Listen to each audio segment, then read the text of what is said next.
Well, greetings, world, and greetings, Seven Spot.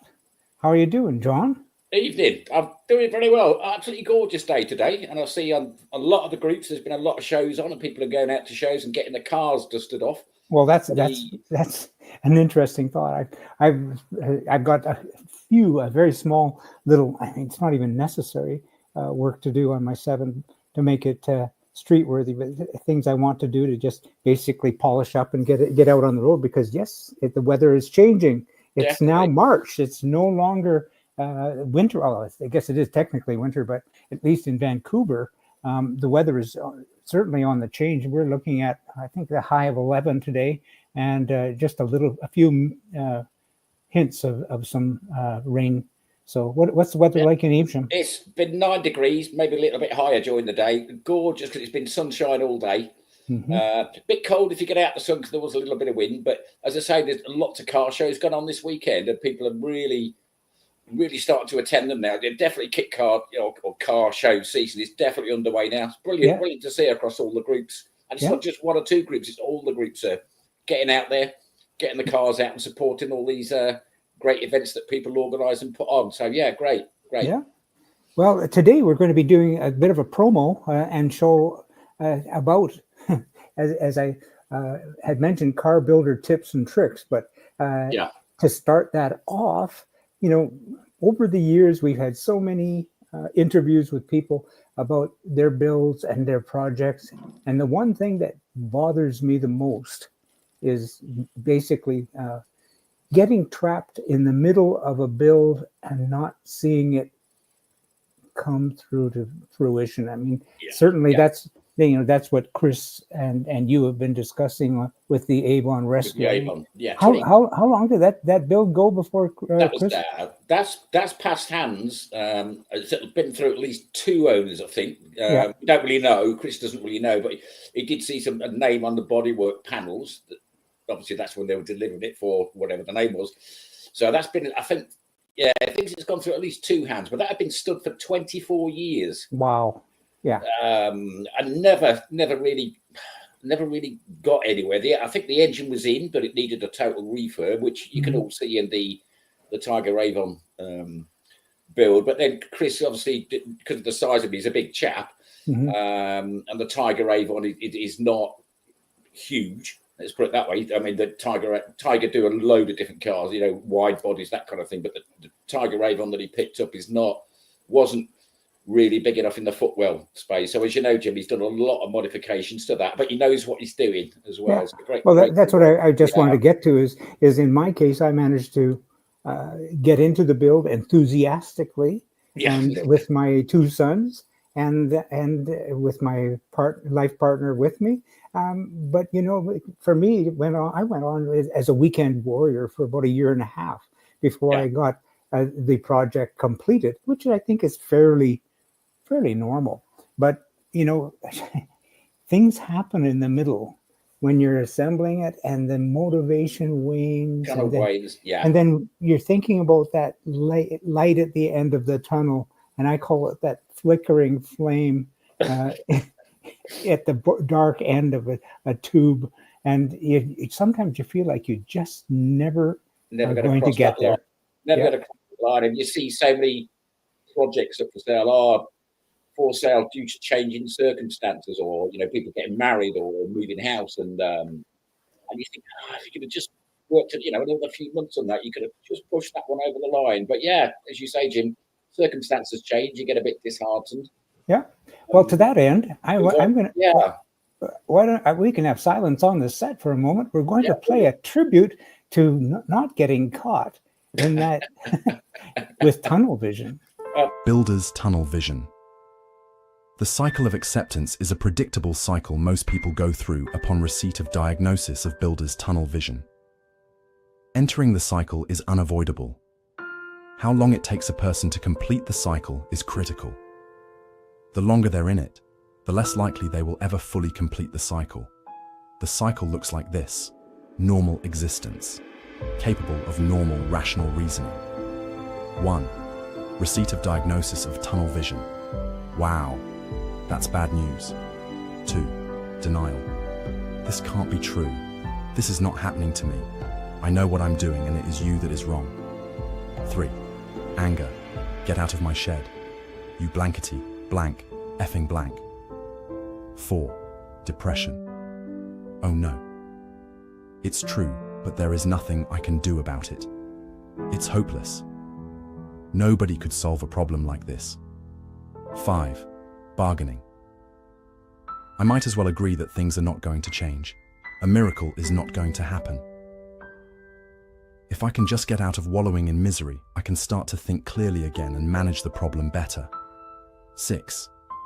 Acceptance. Well, it could be worse. We'll just have to make the best of this. I'm glad this happened. This is the point where a space frame graduates from being a project to being hung as wall art in the shed.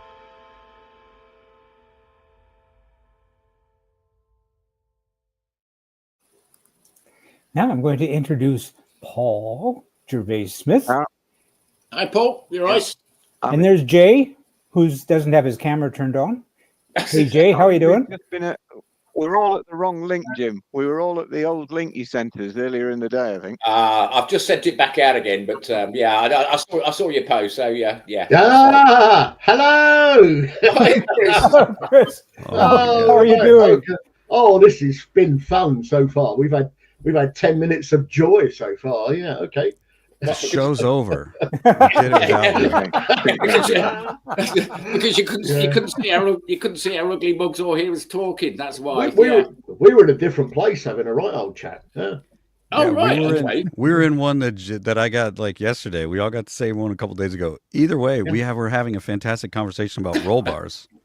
The other one missing out is where's Jay? Riveting stuff. Has Jay gone another left field? Well, that's how these things do. They navigate at their own pace and meander off down rabbit holes everywhere. So that's the way it goes. I was popping back in again. Maybe I had problems with his camera. Yeah, Jay got new headphones this week, so it'll all be everything's Yay! Hi, Jay. You're back in. Hi, Jay. Oh, yeah. Is this greetings from the train, by the way? Yeah. Where are you, Jason? I'm at work, mate. You at work? Well. Yeah. Well, let's dive into this, guys, because what I had played previously while you guys were efforting to find your way onto the stream was I played an introductory, hurriedly put together video that I created about tunnel vision. And it's all your fault, Jay, because you and I were talking about all the issues that people come up and deal with in the midst of building your car, and you're lamenting issues of boring great big thick holes in your scrap tube to make a roll bar. So I thought I'd talk about, we've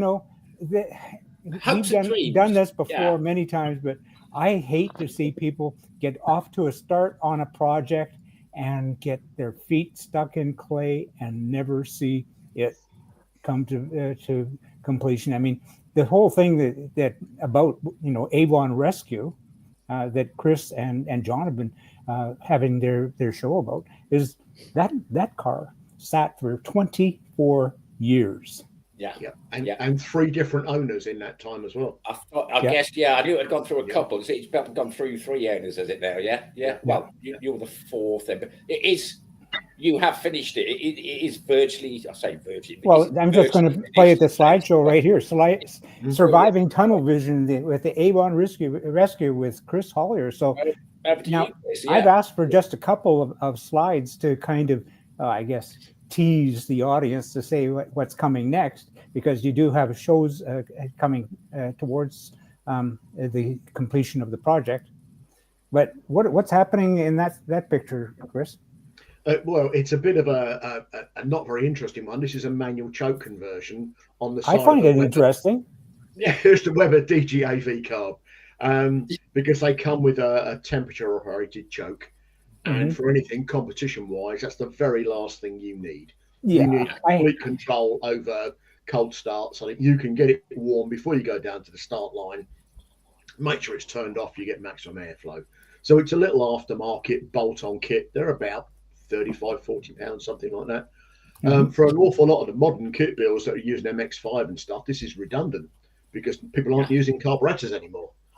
No, or an injection or whatever. Yeah, yeah. Yeah, so you've got a cold start enrichment cycle, which is part of the ECU. And now we move on to wing mirror mounts. Because I've gone completely left field with the wind deflector and everything else, I really like the style of these. They're handlebar mirrors off a superbike. I was going to say motorbike. Yeah, motorbike. Yeah. And it just needed that little saddle mount to put it onto there's a vertical aluminium dash blank behind there, and that goes through the wind deflector into the top of the dash blank. So it makes them super rigid so they won't vibrate, most importantly. And also puts them at the right height so you can see over the top of the rear wings. Is that fastened with riv nuts? No, fastened with button head stainless steel fasteners. Okay. Yeah. But if you try and fit them on the sides of the scuttle, where most people do on sevens, too low. You get a great view of the rear wing and all else. So this has given me the advantage of moving them up to make sure you can see out them properly. Ladies and gentlemen, I'm going to interrupt for just a moment to say that Craig Hutchison is joining us for a moment too. Hi, Craig. Hi, Craig. Hi, Craig. I'm just going to carry on with Chris and go ahead. That's your daily car as well, isn't it? Or one of your daily cars? It's pretty much my regular use kit car, yeah. It's NGTC 3.9 litre Rover V8, and the sun shone in Norfolk today gloriously. It was, we were saying before, it's been a great day. Yeah, brilliant. Yeah. So I've had that's why I've got red cheeks. I've had a thoroughly good trip around the Norfolk lanes today in about 4 degrees centigrade. But it wasn't warm. I'll give you that. But, brilliant. But I'll tolerate the cold to be able. I've not used it since I think end of November. So after all these months, to get out and just have a right good thrash around was just that's great. Fun. Revitalizes the spirit. Yeah, definitely. It's great to be able to look back on February and say goodbye. Sorry, I heard. Was it? What to the gallon at 4 litres?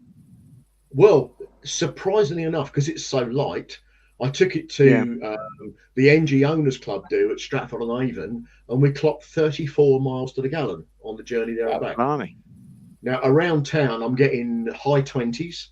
Because it's got, I changed the diff ratio from the original MGB, which is a 3.7, down to a 3.07, because the V8's got so much torque, you don't need to rev it.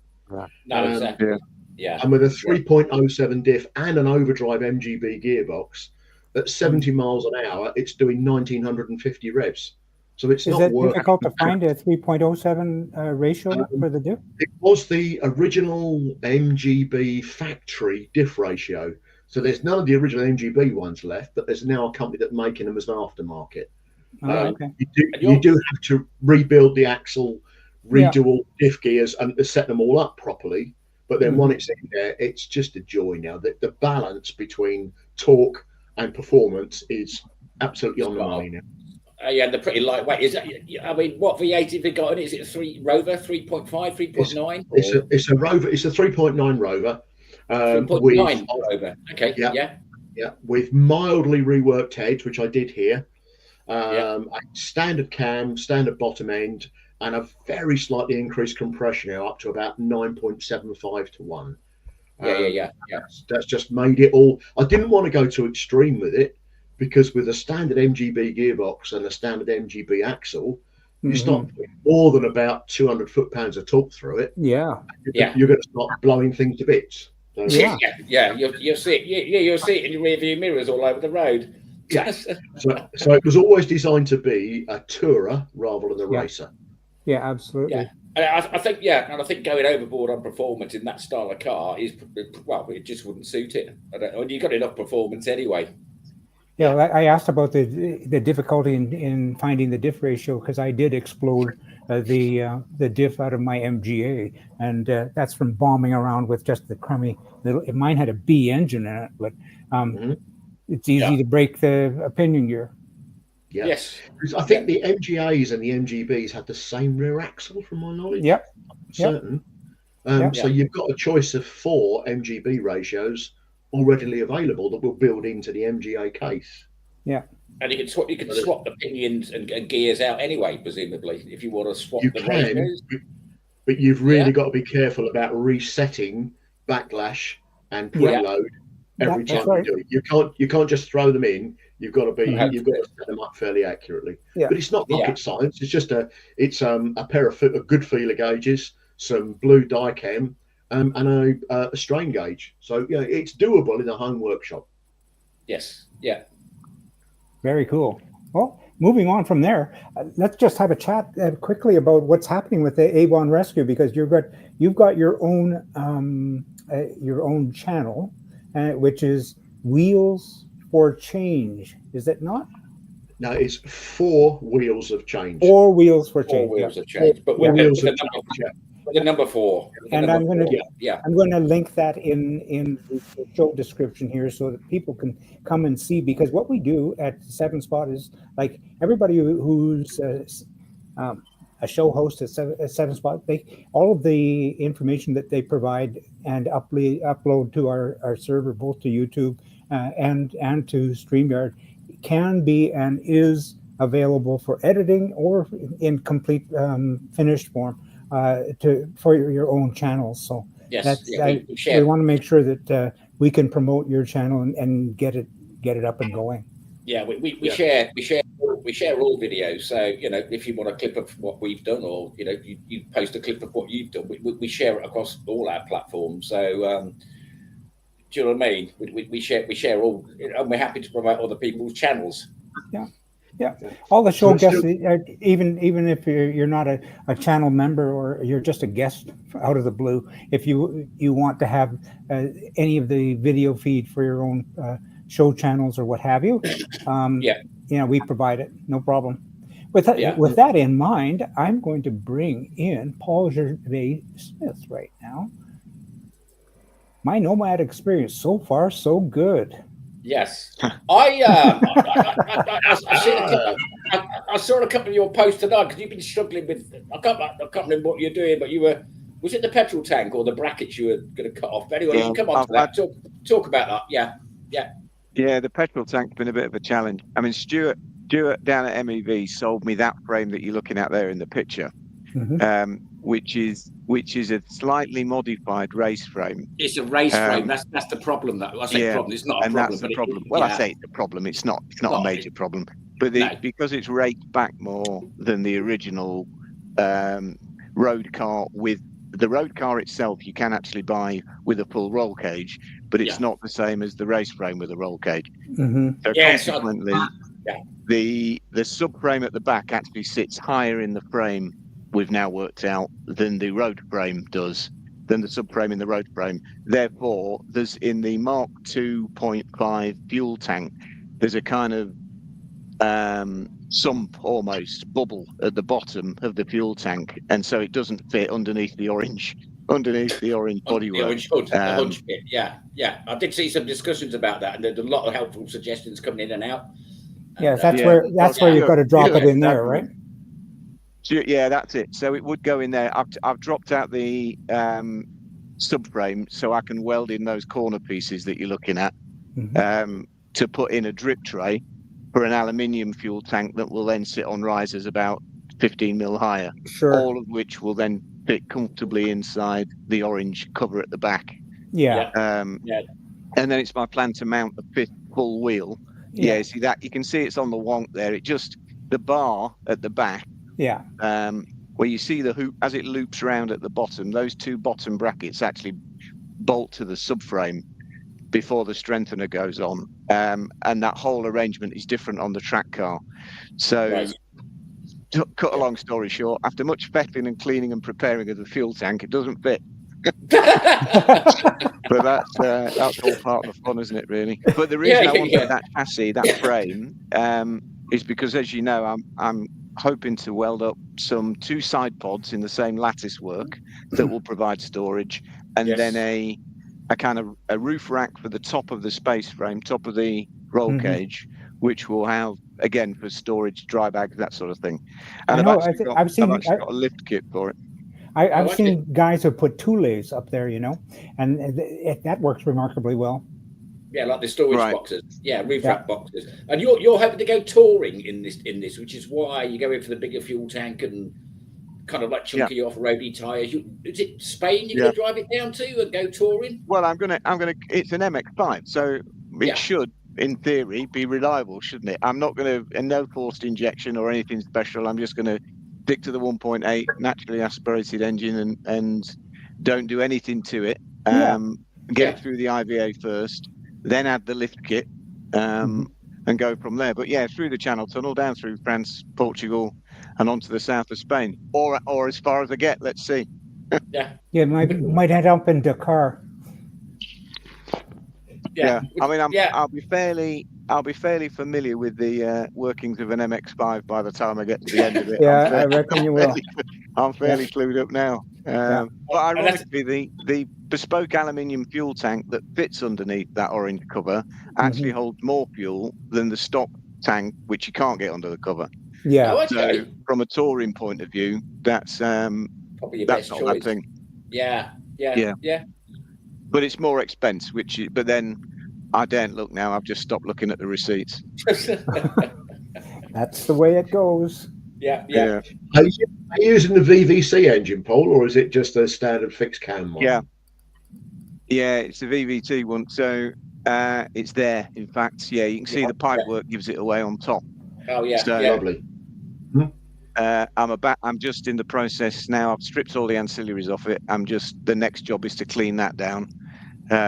Again, I'm not going to do anything. I'm not going to take the head off or do anything to try and improve its performance. I'm just going to get it clean, ready to go back in the subframe. Yeah. But what I did handily, I hand painted with a black sort of matte black chassis paint. I've painted the frame, which I'm so pleased I did, because obviously Thursday last week, I then realised I had to scratch a load of paint off to put the brackets on for the drip tray and the aluminium fuel tank. Plus I've got side panniers effectively and a top box or a roof rack to put on it. So I thought the last thing I need to be doing here is powder coating this on day one, and then finding that I'm adding brackets and it's amusing because the build guide. I mean, you're building a car, aren't you, as opposed to assembling one, which seems to be the difference between most kit cars and a West, Caterham, for example. Yeah. But the putting the fuel lines in, it wasn't clear to me until I started counting the fuel lines that had come out of the Mazda. There's only one line going from the tank at the back to the front engine. No return. And on every other Mazda, apart from the 2.5 with the variable valves, there's two fuels because there's a return line. Yeah. So none of that's in the manual, of course. Well, now I've got to move the brackets and different P-clips and blah, blah, blah. So which would have been heartbreaking on a powder coated frame. Well, exactly. Yeah, you'd have to end up getting it well, I don't know what you would have done. Yeah. I don't know. And what ECU are you planning to run, Paul? The one that came out of the standard car. Oh, okay. Right, Yeah, so nothing will change mechanically at all. So the fuel tank, what I'll do with the new fuel tank is even the sender and the pump and the electrics that plug into it and then back into the ECU, that will be transplanted into the new aluminium tank. So it's basically just the reservoir that's different. The ECU will be talking to the same equipment. Yeah. Yes, good. So that makes sense. Yeah, literally nothing will change, to the point where I've even I'm just going to coil up what I don't use and not try and modify the loom, and MEV actually supply you with a kind of oversized wire tray, for want of a better word, that goes behind the dashboard. Yes. In the beginning, to get it going and to make sure you've plugged it, and all the plugs seem to be fairly unique as well, although they are labeled to death. So I'm hoping I can find where they go back again. So I won't modify the loom at all, won't modify the electrics. It'll go back pretty much as it came out, all being well. Yeah. Brilliant. Well, that makes an awful lot of sense too, because I mean, we've seen a lot of people who get into a build and then they get lost in the whole electronics. Don't ask me about electrics. No. You're the same, Jim. Scared the hell out of me, but electronics is you're letting a genie out of a jar if you don't have it set up right. Yeah. So Although that's there is a chap local to me in Yorkshire, very famous. I'm sure you guys will know him, and the name escapes me, of the electrical engineering firm. Are they in Doncaster or Rochester or somewhere like that? And they make bespoke looms for all sorts of different people. But they oh do. yeah, not Premier, Not Premier Premier. Wire. Yeah. No, Not they're Premier. Is it in Premier? Scotland. That's Mango No, Scotland. it's not Premier. Scotland. No, no. I Uh, watched a very long, I know the one you hour-long mean. episode with him last night. Say Yeah, that again? I know the firm you mean. Let me see if it comes back to me. I know the firm you mean. Yeah. Yeah, I can't remember, but they've been around years. Yeah. And they do work, I think, for BMW, lots of race teams and various other people. But a very clever guy who, it's obviously electrics are his passion. He's got no interest. He says in his YouTube video about getting his hands dirty, he prefers wiring to the oily bits, which is just the complete opposite of where I would rather be. Yeah. Yeah. But yeah, to have a slimmed down loom at some point where there's no excess and nothing to short or go wrong would seem the sensible thing to do. But as you can imagine, the loom alone's not cheap. It could be another £1,000 for a bespoke loom. Yeah. I've got a name in my head, Pertec. Or am I thinking something completely different? Ignore me. I'll have written it down somewhere. Leave it with me. Yeah, while you talk yeah. amongst yourselves, Shoot and me a I'll line find it. one day, Paul, with it. I probably want to reach out to him and see if Is he'd it like to. Prolec? No. Could it be Prolec, John? Yeah, that's what I'm thinking No. of. Not Let me Pertec. Google it while we're chatting. Yeah. I think they're just regular electricians. I'm just trying to search and, Oh, while you're find things in the searching, background. I'm going to bring you up on the stage here, Dave. Oh, don't embarrass me. So, tunnel vision, my way. Yeah, Dave, you've had problems with your car, haven't you? Like cutting chassis rails and moving the diff and all that kind of stuff. I don't think it's problems. I think it's just Dave is doing it his way because he wants. I mean, he purchased his space frame, and he could have gone ahead with a nice Ford arrangement as it already was, but he wanted to do it his way. So he's got more than a bit of Siamese here. What's happening with the picture we're looking at right now? Well, like for everything I do, if it works, break it. So I pulled that other stuff out. Yeah. So what I've realized just in the last couple of days, as my brain starts to work a little better, the MX-5 rear subframe, the center of the bolt height from the floor as it sits is only about 42, 43 millimeters from my angular measurement. In the Voodoo plans, the rear lower A-arm mounts are 37.5 mils from the floor. So maybe I just lucked out and I can just leave this, I can just leave this where it is. Yeah. Make my hoop after I get the dies for my tubing bender. I can just make my rear hoop to hang this from.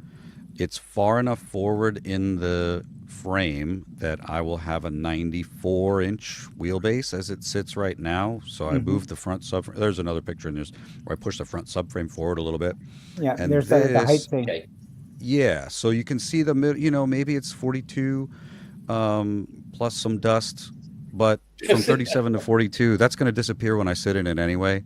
And I can always just leave the arms. I'm always looking for stock ride height MX-5 rear subframe pictures so I can get the angle of the arms, because I do not think that at ride height those lower arms are perfectly level. When you look it up and you watch the guys, setting up their race team, they measure their ride height with a card from the floor of their shop at 4.5 inches to a welded seam on the body. Well, that doesn't do any good for me. So I just want to see what the rear lower arm angle needs to be.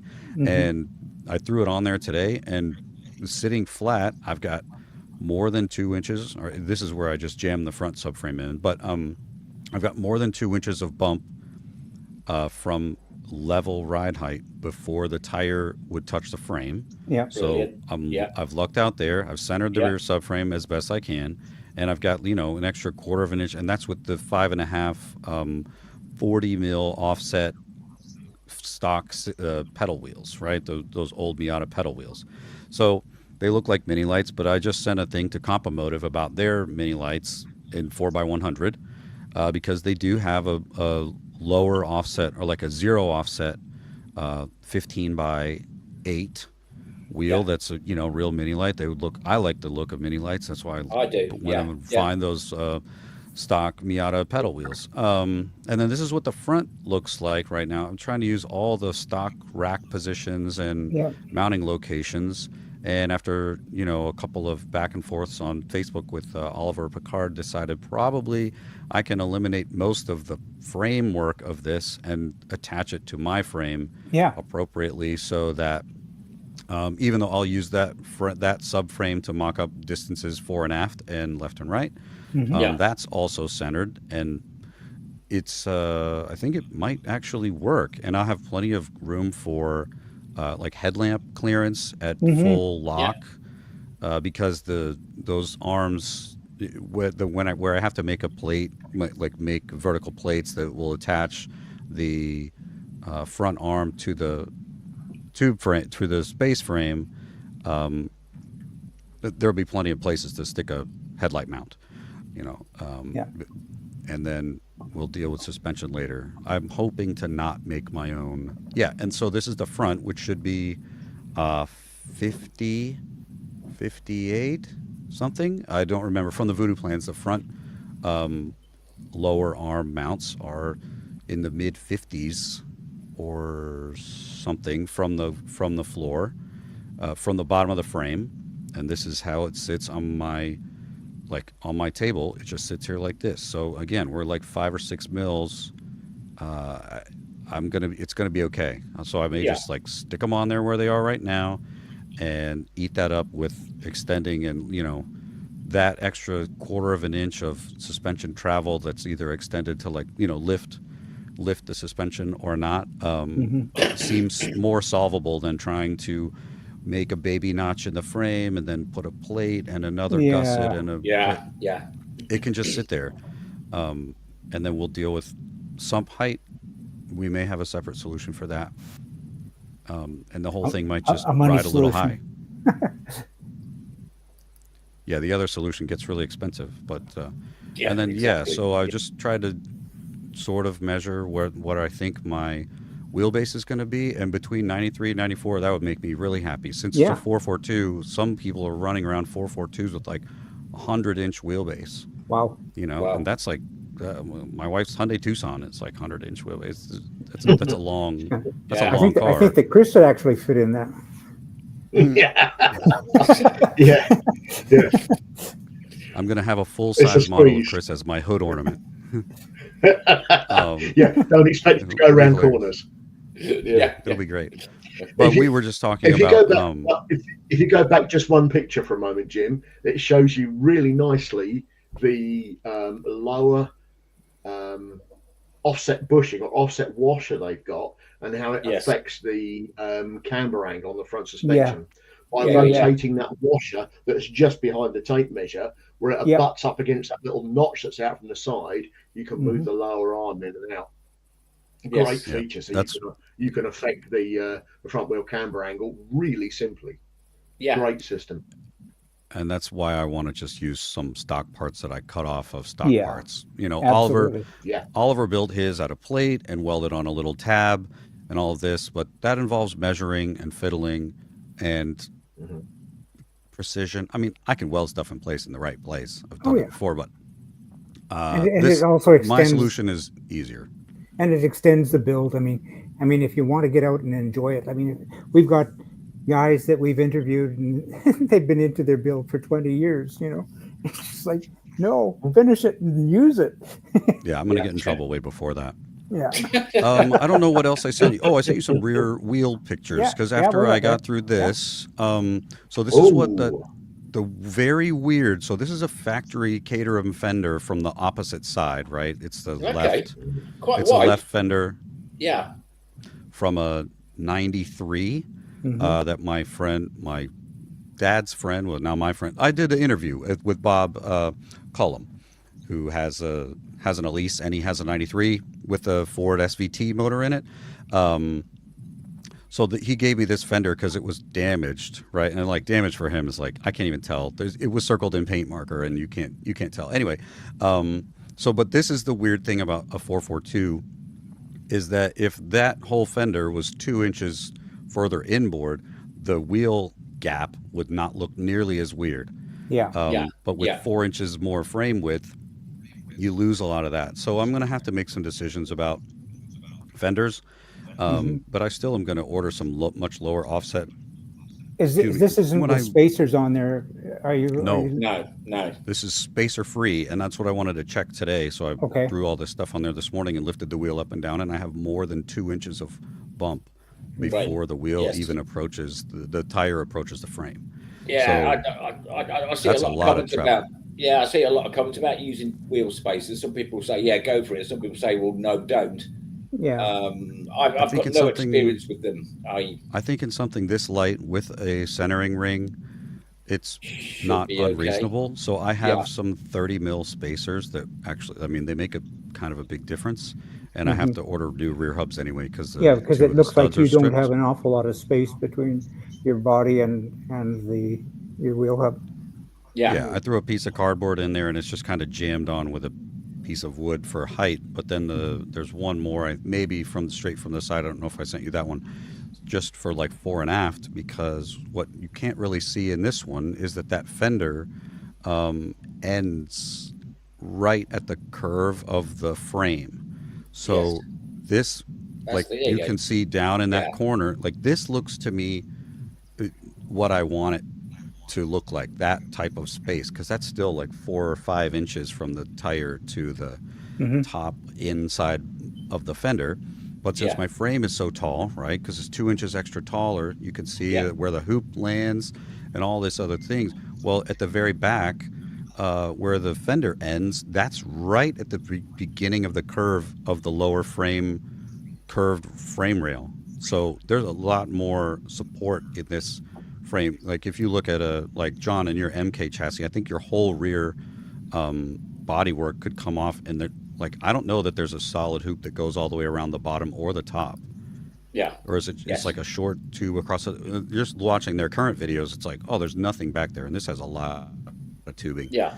So yeah. But the fore and aft of the fender, like the placement of the fender relative to where the seat is going to be and all this stuff, that's why I tried to push the rear subframe as far forward as I could, because now it's almost just like a 4.2, right? It's still wide, but I've shortened the wheelbase to kind of get it where it's a good wheelbase for me. Plus, it needs to be that way for a standard fender to end where it should end. So now that I've got these things placed, I can start, I'll get my dies for my tubing bender, and then I can start placing the rear, so then I can start placing the front. So even though it's not actually different, it's progress. So I'm happy. You're happy with that, yeah. Well, this is just came in from a 7-spot user. Must be listening to the show and knows about the location that Paul had mentioned. Who knows? This may have even come from Paul. Yeah, this is for wiring. Simtech. They've been to a lot of kit car shows as well, and they did all the wiring for the MK that the Parrott brothers built with all sorts of fancy. Right? Yeah. Oh, right. Yeah. Good guys. Parrott brothers had a stand right next to Simtech at Malvern, I think it was, not last year, maybe the year before. But yeah, they come up with some great, clever solutions. Yeah, there's an hour-long interview with him from, is it Steve Hole, the editor of TKC? Yeah, Total Kit Car magazine. Yeah, I think Steve or one of his reporters interviews them for a good hour on YouTube, and the stuff they do is phenomenal. Yes, yeah, and he's another one as well. Price. Yeah, well, at a price, yeah, but as I always say, probably 95% of kit car or home built cars break down because of electrical failures or catch fire, which is even worse. Yeah. But yeah, he's another one that can actually, if you order a loom for a specific car, it will come with all the right connectors on. But not only that, all the wires will be correctly color coded to the original, say, a Ford engine or Mazda engine or whatever. So yeah, great company. And here I'm just tying in Dave's a plug for Dave, because he's not only a show host, but he has his own YouTube channel, the High Cost, Low Cost channel. So folks, tune in. He produces some great stuff. Now, moving right along with the show, My name is John, and I have tunnel vision with Jason P. Yeah. So tell us about the tunnel vision. You're the one who spawned this show, Jason. Tell us about what you've been dealing with that made you go crazy over the last week or so.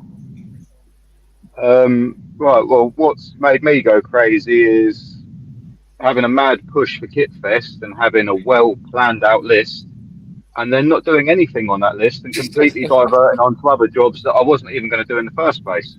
Yeah. So Yeah. it hasn't been a fun week, in all honesty. I ended up changing just having a roll hoop to having a full cage, which then, of course, requires all the bracing for the inside and through body tubes and everything else. And I've basically spent a week hammering away at it, and I've got absolutely no closer to being ready for Kitfest.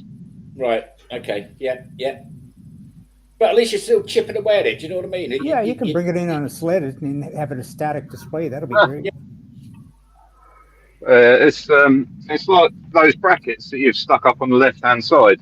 Yeah. I thought, right, I'll knock up 2 brackets to mount the front roll hoop to, by the front windscreen hoop or whatever you want to call it. And I thought, I'll drill some 20mm holes in it. Well, bore some 20mm holes in them. And then the only steel I had laying around was some weird mystery metal from work, which started to work harden. So as soon as I got sort of 2mm into it, it was going rock solid. So then the carbide come out, and then the mill come out, and it ended up taking a day. Well, actually over a day just to make 2 brackets. Yeah, that's a substantial piece of steel as well. It must be what, 12mm, 15mm thick? I believe from memory it was 10. Right, yeah. But it was free from work. So. Right.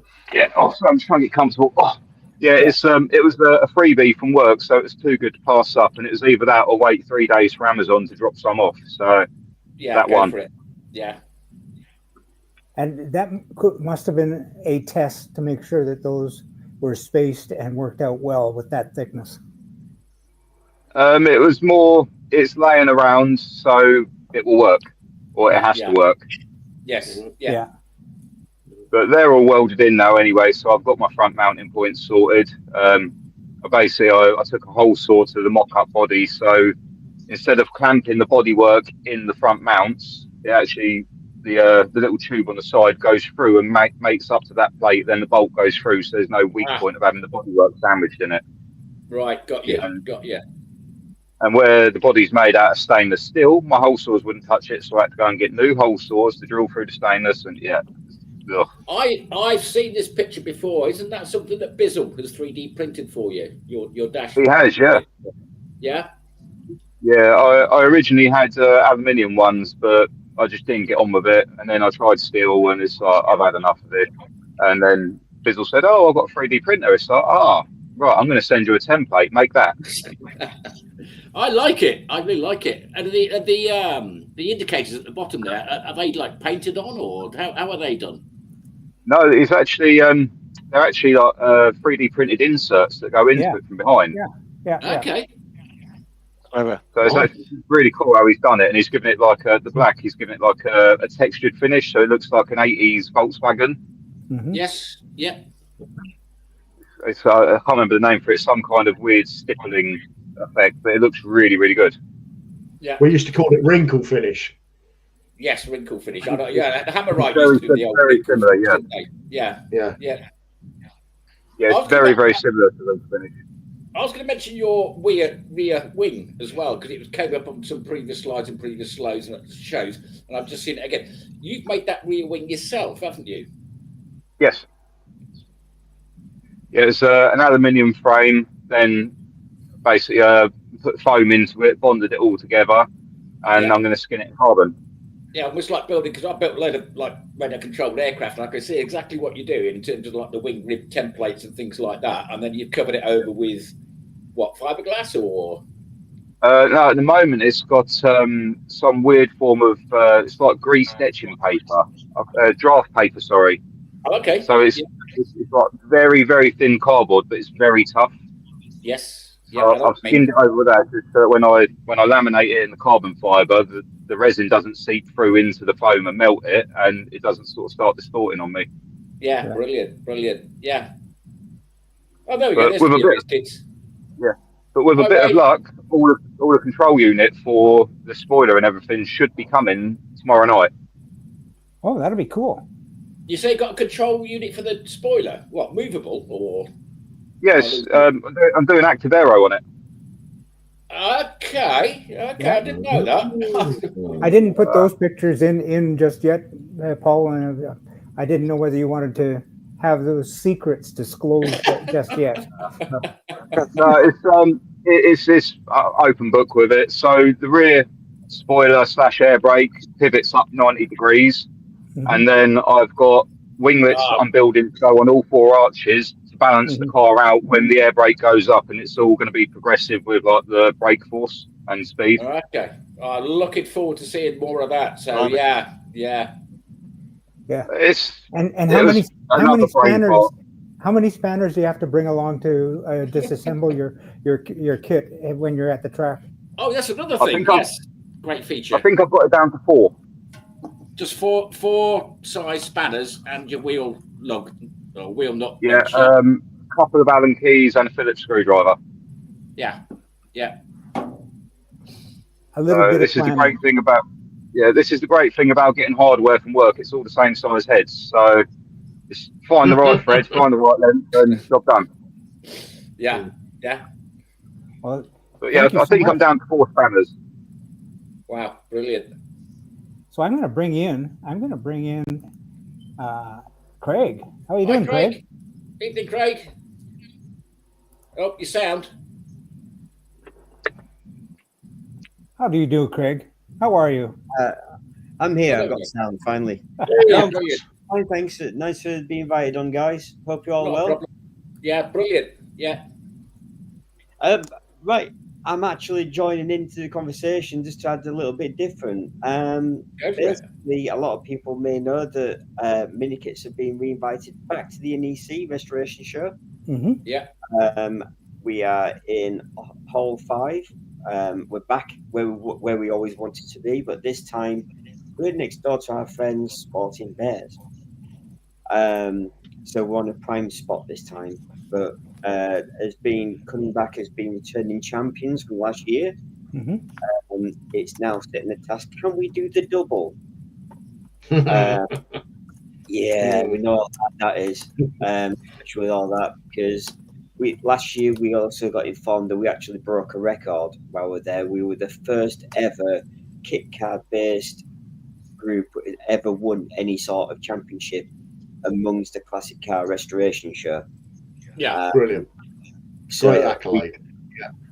Basically, the whole idea is, why should we be separate? We've gone in, we've displayed quite a few years in the trot. We've been runners up a couple of times, but to go in, going in there as like underdogs and coming away as equals was our achievement, and that's what we wanted to do. You're underselling yourself as well, because you were actually on stage at the NEC. Was that the restoration show you were on stage with and doing live interviews? No, that was the main classic car show in November.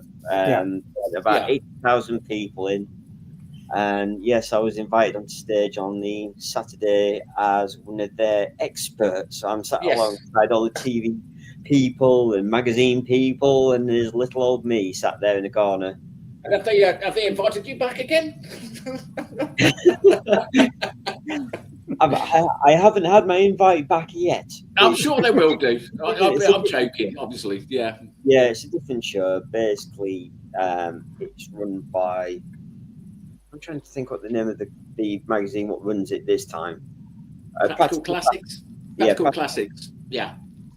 So he runs the stage, and he just tends to have the main celebs up there. He doesn't really introduce a lot of like groups, people like that to the stage. Yeah. So there's no theme this time, where the last time it was disco. 40 years. Disco. Yeah, it was 1980s. 1980s. Yeah. So. Yeah, Jim, don't bring up the pictures. Don't bring up the pictures. Oh, no. Especially when the rest of it turned out, they said, we've got to theme the show. And when we went in, we thought we'd just go over the top and let's go back to the 80s. So we did. We dressed up in costume. The set was all nice and bright. We had on the TV shows what we used to watch. All the stuff what used to be good, not like what we have these days. So we just had a bit of fun while we went along with it. And that's the main thing, to have a bit of fun. It's not, you're not selling anything. It's not, do you know what I mean? You're there as a group, just have a bit of fun and just enjoy the weekend, which is, that's one thing I do heavily promote that. It's like, even when I spoke to Trevor with Northwest Kit Car Club and also a couple of the clubs I had to assist with, is I do go in with that philosophy of, we are here to enjoy ourselves. We are not here to be the people sat in the corner eating the same sandwich 3 days out of the week, scratching your bum with your left hand. You might go to your right hand. Yeah, exactly. The visuals are great there. Thank you. I can't unsee that now. I can't unsee that now. But you know what I'm like of this last probably 18 months now that I've been involved with Seven Spot and the other YouTube channels which we're in cooperation with. That I like to mix things up. It's like every show is never identical. Yeah, that's a fact. Because a lot of you guys, when you go to shows, you'll probably see the same people, the same car. So I have a rule, is that Paul's in charge of the group, so is Barry. I've come in and I basically regard me as being a level past them, but I always regard myself as being lower than that. Even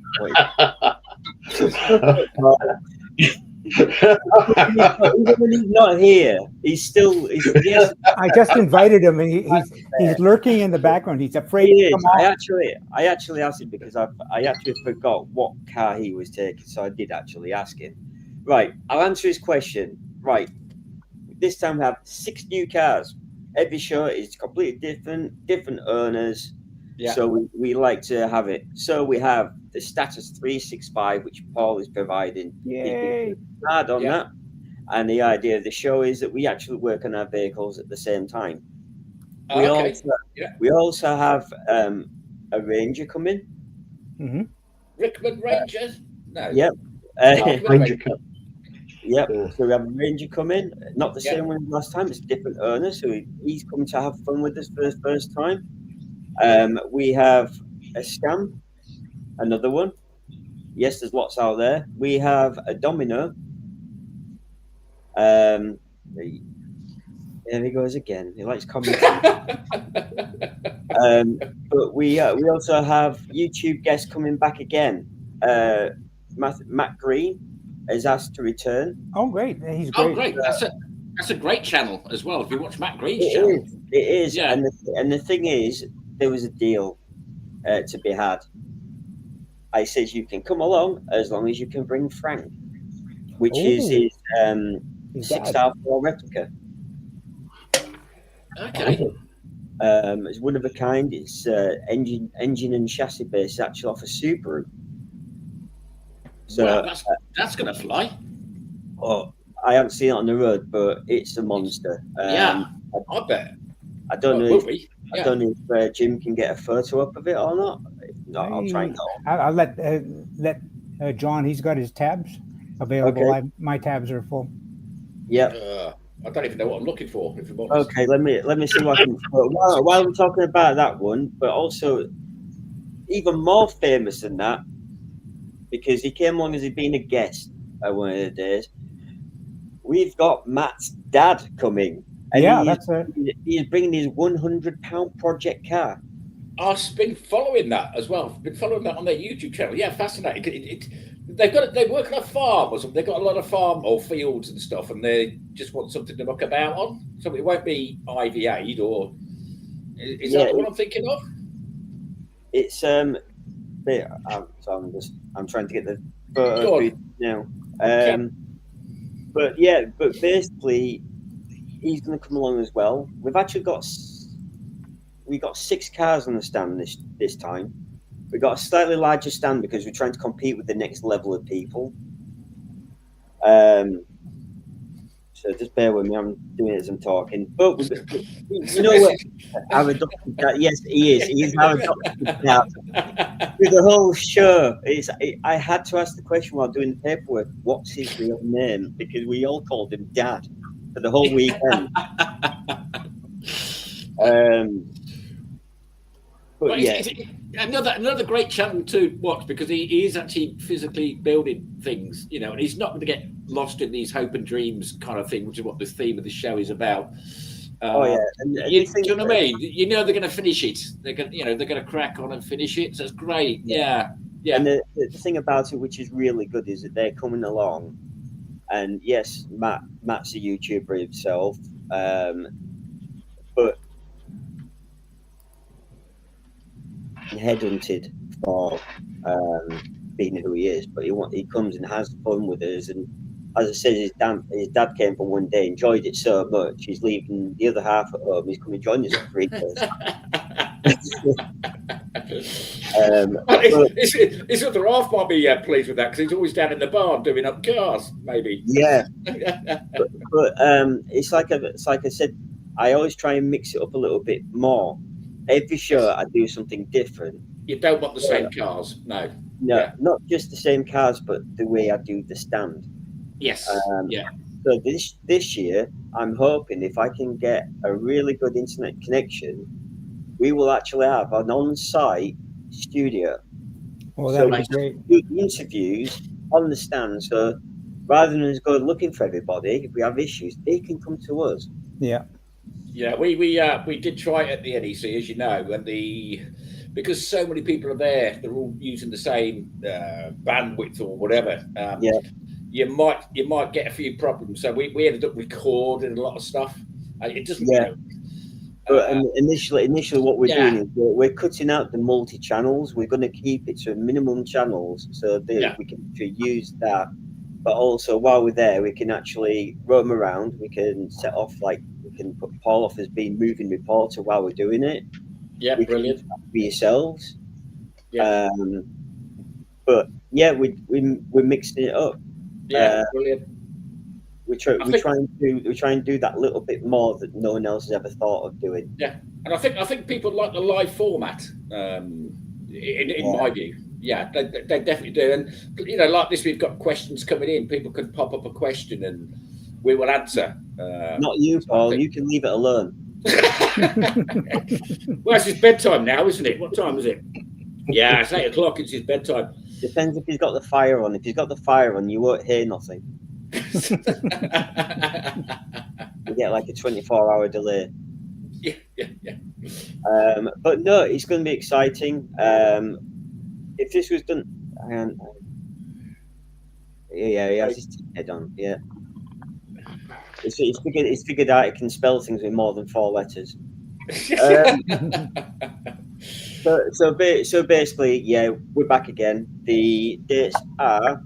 Let me bring them up for you now. From the 21st of March to the 23rd of March. Really okay. Good. Yeah, excellent. So hopefully we might try and have a bit of a chat again before. Maybe even on set up. I don't know if you fancy that while we're actually setting up the stands and getting it and see people arriving as we're doing it. Yeah, that would be great. I think that's quite important because obviously with Northwest Kit Car Owners Group, there's a hell of a lot of work that goes on in the background. You know full well, Craig, what you have to do in the background, and then just setting up a simple show. I say simple show. NEC is not a simple show. Yeah. But then you get all the same regulars turning up to put the stand up, get everything together, and then tear the stand down. And it always tends to be the same people. And I don't think people actually realise just how much work goes into doing we're here for a day or we're here for a weekend. Yeah. Well, it takes us 2 days to build our stand alone because I may have mentioned in the past that 97% of that stand is handmade. Yes. Where everyone else goes out and buys stuff, we actually hand make it ourselves and we reuse it. Yeah. Everything comes out of our own pockets. We have no subscriptions. We're a free Facebook group, so we're not like ones where you say £10 a year's membership. We don't have any of that. We literally have that free. Yeah. So whatever you do, but it's like even if I turn the camera, it's like I've got half a stand in my conservatory right now, which I'm currently building. Yeah. I mean, the other thing about people setting up stands and organising, you never get any thanks. No, well, you get you do. Well, to be fair, that's not fair. You do sometimes, but they just don't realise just how much work goes on in the background. Yeah, because that's just it. It's a lot. It takes 6 months just to put this together. Yeah. All the planning, all the paperwork. The paperwork just gets bigger and bigger and bigger every day now because of health and safety rules and stuff. But yeah, hang on, flop off. But what I'll do is I'll cut it. Since he's wanting to go to sleep, I'll cut it short. The end. So what I'm going to say is, okay, if you do come along to the NEC and you want to come and chat to us, we are in Hall 5 alongside Sporting Bears, and our stand number is 5388. Brilliant. Yeah. We're there for the full 3 days. Come chat to us. Paul's just put a nice comment up for you as well there. It works hard for us to do the show. It takes months of work per show. Now is this, thank you. Yeah. It's only taken 5 years. Well, thanks so much for bringing us up to date. We'll definitely put those details in the description here, and we'll be in touch with you as well to do a bit of a promo vid that we can help repeat, both on 7 Spot, the Facebook group, but also in 7 Spot Live, the magazine, because it's another way of promoting something that's important to all of us. So that we're looking forward to working with you on that. Yeah, and it's like I say, I'm this time while I'm now, I'm really going to be trying to be pushing the Make Some Noise YouTube channel while I'm there also, because my subscriptions are small, but what I do put a lot of effort into, and I like to do something different. I look at everybody's, and a lot of people are similar, so I try and do different. Well, you can rest assured that you're different. Thanks. We'll go to the meditation. And now Paul will sleep well tonight.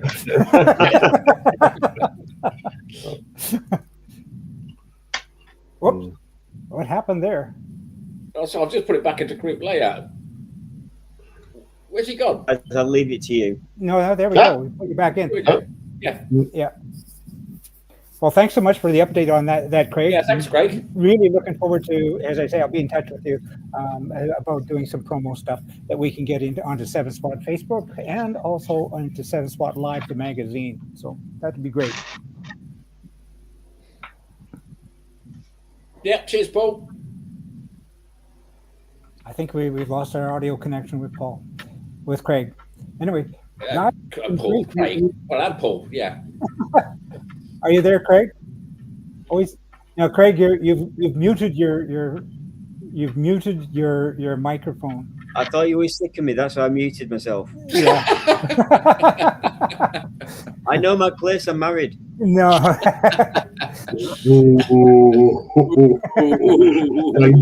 Dangerous ground. Yeah, very dangerous.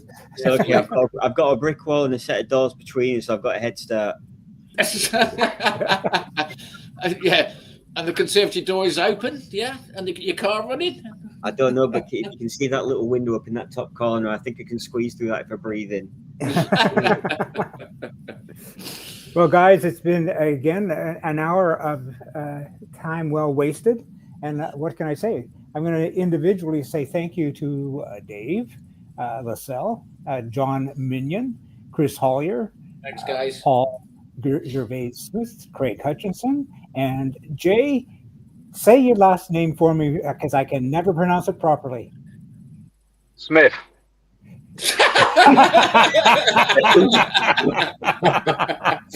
I think it's time to go. Yeah,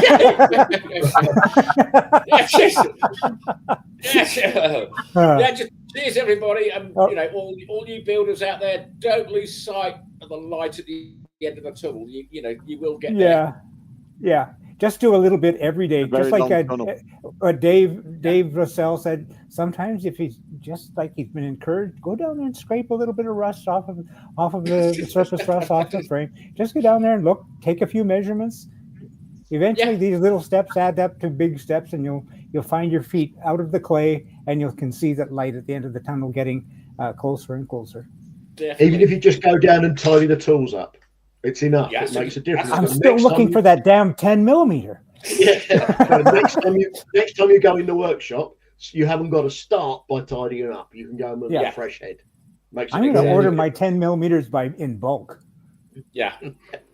Maybe I think we get all the clubs to club together. We could put a massive bulk order in and get discount, maybe. Yeah, maybe. There you go. Guys, thanks so much, and we will see you at 7 Spot. Yeah. Be seeing you. Yep. Cheers, guys. Bye then.